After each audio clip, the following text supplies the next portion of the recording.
Projeto ambicioso. O GDF quer criar praia artificial na orla do lago. Proposta milionária prevê também uma roda gigante. Veja aqui o que a população pensa. Desabamento em São Paulo. O prédio que pegou fogo expôs um problema que já dura décadas. A União tem um patrimônio de 68 bilhões de reais em imóveis que simplesmente não consegue administrar. Foro privilegiado. O Supremo volta a discutir hoje a extensão do foro. Olá, eu sou o Rodrigo Orengo e começa agora o Band Cidade, primeira edição.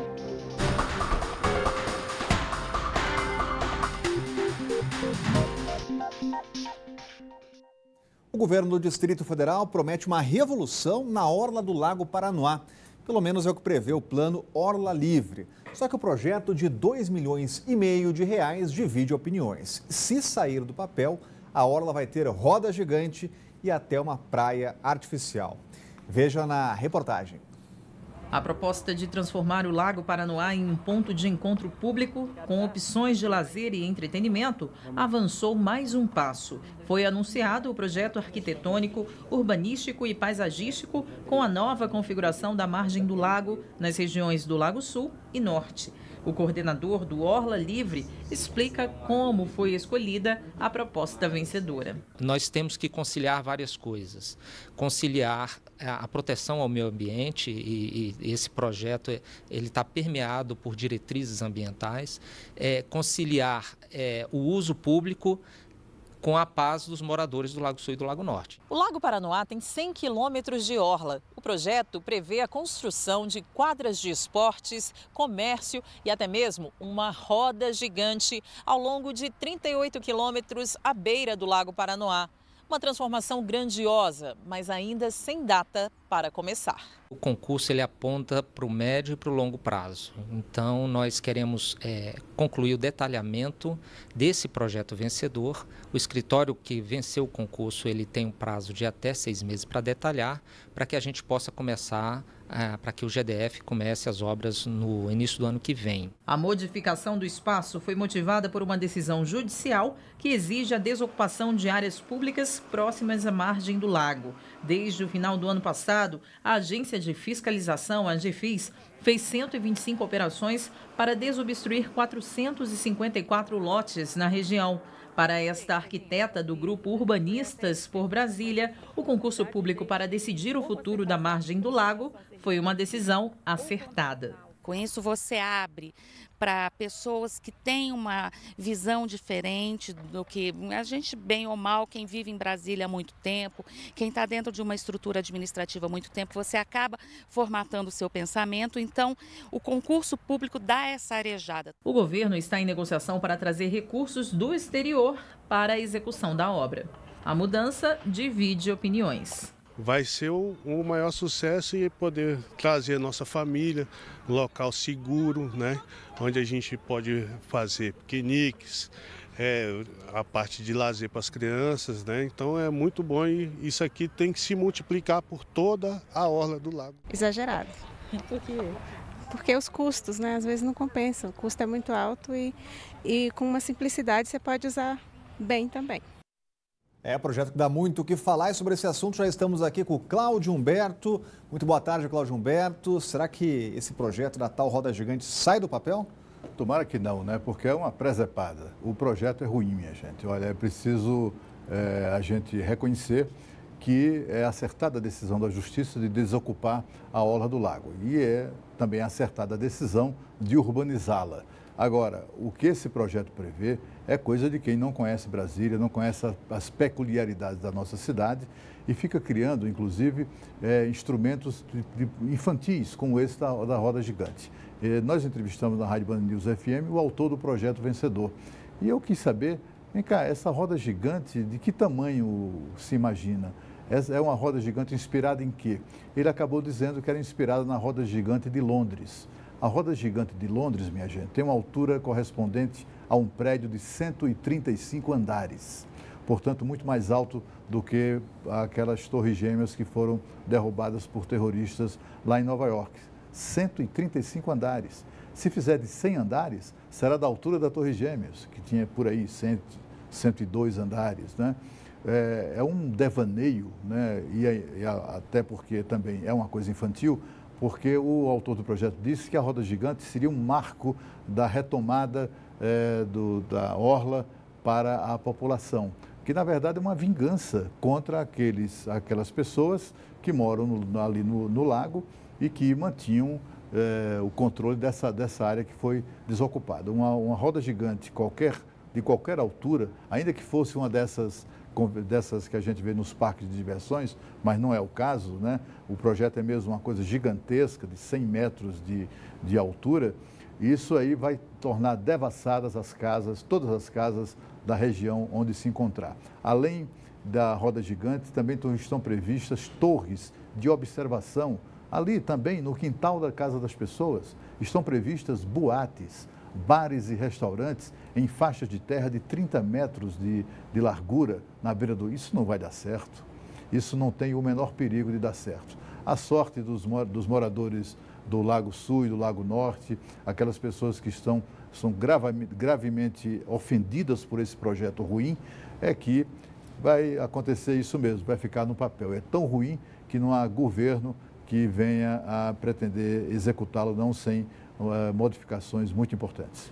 Vamos falar agora de criminalidade. Uma morte em Sobradinho. Um homem de 39 anos morreu depois de capotar o carro nesta madrugada. Aliás, acidente de trânsito, né? Antônio Pereira de Souza perdeu o controle da direção quando fazia o balão na região do polo de cinema.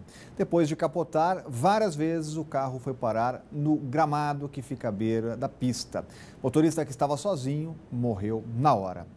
E a Polícia Rodoviária Federal divulgou hoje o balanço das ocorrências do feriado. Nenhuma morte foi registrada nas estradas que cortam o DF no fim de semana prolongado. No ano passado, foram 2. Já as multas aumentaram 1.800, aliás, em 1.800 pessoas foram flagradas andando acima da velocidade permitida, 7 vezes mais que no ano passado.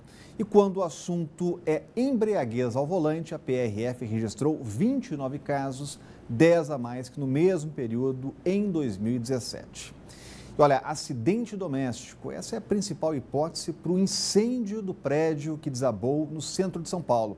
A avaliação é da Secretaria de Segurança do Estado.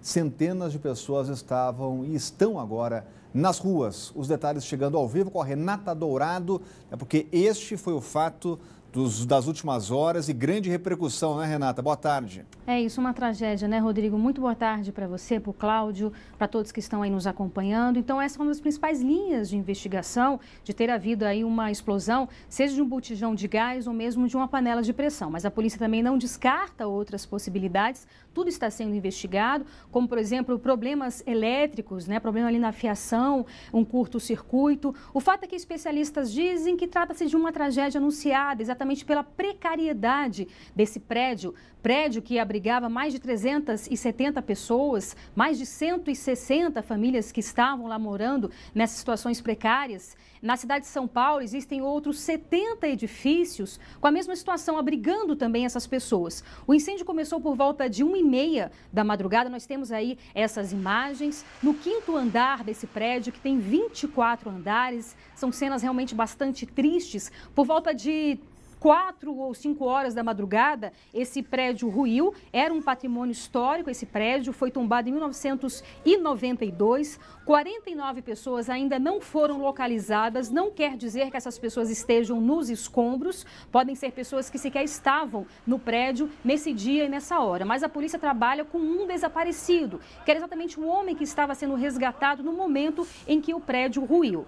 A tragédia mostra aí um lado social muito sério no nosso país. São várias pessoas que não têm moradia. Claro que elas não optaram estar nesse prédio, estavam realmente porque não tinha outra opção. E também mostra, Rodrigo, um lado bom das pessoas, porque de acordo aí com a Cruz Vermelha, já foram arrecadadas mais de 5 toneladas de alimentos, de objetos, porque, como você bem disse, as pessoas estão morando na rua. Os poucos pertences que elas tinham foram destruídos. E mostra também um outro problema no nosso país. A União, esse prédio era da União, a União tem mais de 600 600 mil prédios espalhados por todo o país. E desses, cerca de 18 mil ou estão desocupados, ou seja, estão vazios, não está tendo serventia nenhuma, ou foram ocupados também por pessoas, por famílias. E é exatamente o que a gente vai ver agora na reportagem do Caian Messina.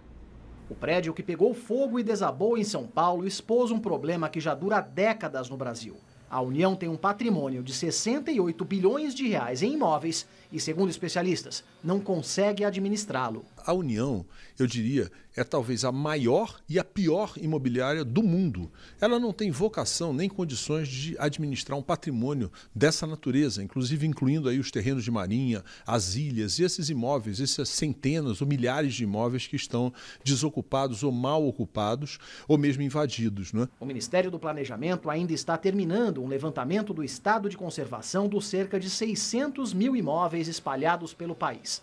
18 mil estão desocupados ou invadidos. Mesmo com tantos bens, Executivo, Legislativo e Judiciário ainda alugam imóveis de terceiros, em vez de ocupar os que já possuem. A Defensoria Pública da União, por exemplo, funciona aqui neste moderno prédio no centro de Brasília. O aluguel anual ultrapassa os 15 milhões de reais. A União pagou 1 bilhão e 600 milhões de reais em aluguéis em 2017. E recebeu de volta cerca de 800 milhões pelos prédios, terrenos, galpões e casas que possui e coloca à disposição no mercado. Uma diferença de quase 800 milhões de reais que vem do bolso do contribuinte. Em 2016, o governo tentou vender 170 imóveis, mas só conseguiu se desfazer de 26. Pesa em muitos casos o estado de conservação. Agora a ideia é negociar a participação minoritária que tem em 276 mil bens, que estão em melhores condições de uso. Isso renderia mais de 9 bilhões de reais. As invasões são constantes e a venda desses imóveis, ela tem dupla vantagem. Primeiro, que você elimina do teu cadastro a responsabilidade pela guarda. E segundo, que é um incremento no caixa da União nesse momento em que há necessidade de aporte de recursos, né? Agora, Cláudio Berto pergunta que não quer calar, quem é que paga a conta aí dessa grande imobiliária? Claro, somos sempre nós, né? 18 mil imóveis desocupados pertencentes à União, é inaceitável que isso ainda ocorra, né? O problema é que a própria estrutura pública, os próprios funcionários públicos que exercem funções no Ministério Público, na Advocacia Geral da União e etc., criam as suas próprias as dificuldades adicionais à comercialização desses imóveis, à alienação desses imóveis. Tem sempre muito liminares e tal, e vão segurando isso. Além de tudo, como tem grande parte dos imóveis invadidos, quem é que vai querer comprar um imóvel invadido, né? Essa questão também, além de levantar o incêndio e o desabamento do prédio em São Paulo, se chamou a atenção sobre isso, chama também a atenção sobre a responsabilidade dos chamados movimentos sociais que promovem essas invasões. Nesse caso do prédio que desabou, há 3 anos o Corpo de Bombeiros vem alertando para o risco do desabamento. 3 anos. E, no entanto, os líderes dos movimentos populares, né, os ditos movimentos populares, que promovem esse tipo de invasão de prédio público, a pretexto de lutar pela moradia e etc., eles, na verdade, criaram um grande negócio. Eles invadem prédios do governo, o governo não mexe mais naquilo, porque sabe como é que é, politicamente pode ser desgastante para o governo, vai deixando que aquelas pessoas permaneçam ali, até porque tem também problemas de moradia sociais evidentes, e ao mesmo tempo o governo se sente dispensado de investir em moradia para aquelas pessoas, porque elas já estão abrigadas de alguma maneira. Enquanto isso, os vigaristas dos chamados movimentos sociais cobram mensalidades que vão ali dos 150 até os R$500 desses miseráveis que acabam se abrigando nos prédios públicos.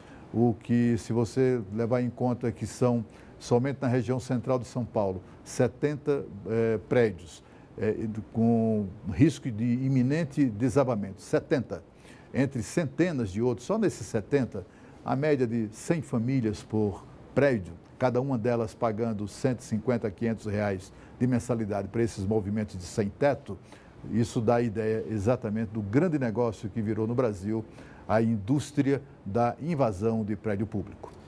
E a seguir, o Supremo retoma hoje julgamento que pode tirar foro privilegiado de mais de 60 parlamentares investigados na Lava Jato. O Band Cidade está voltando já.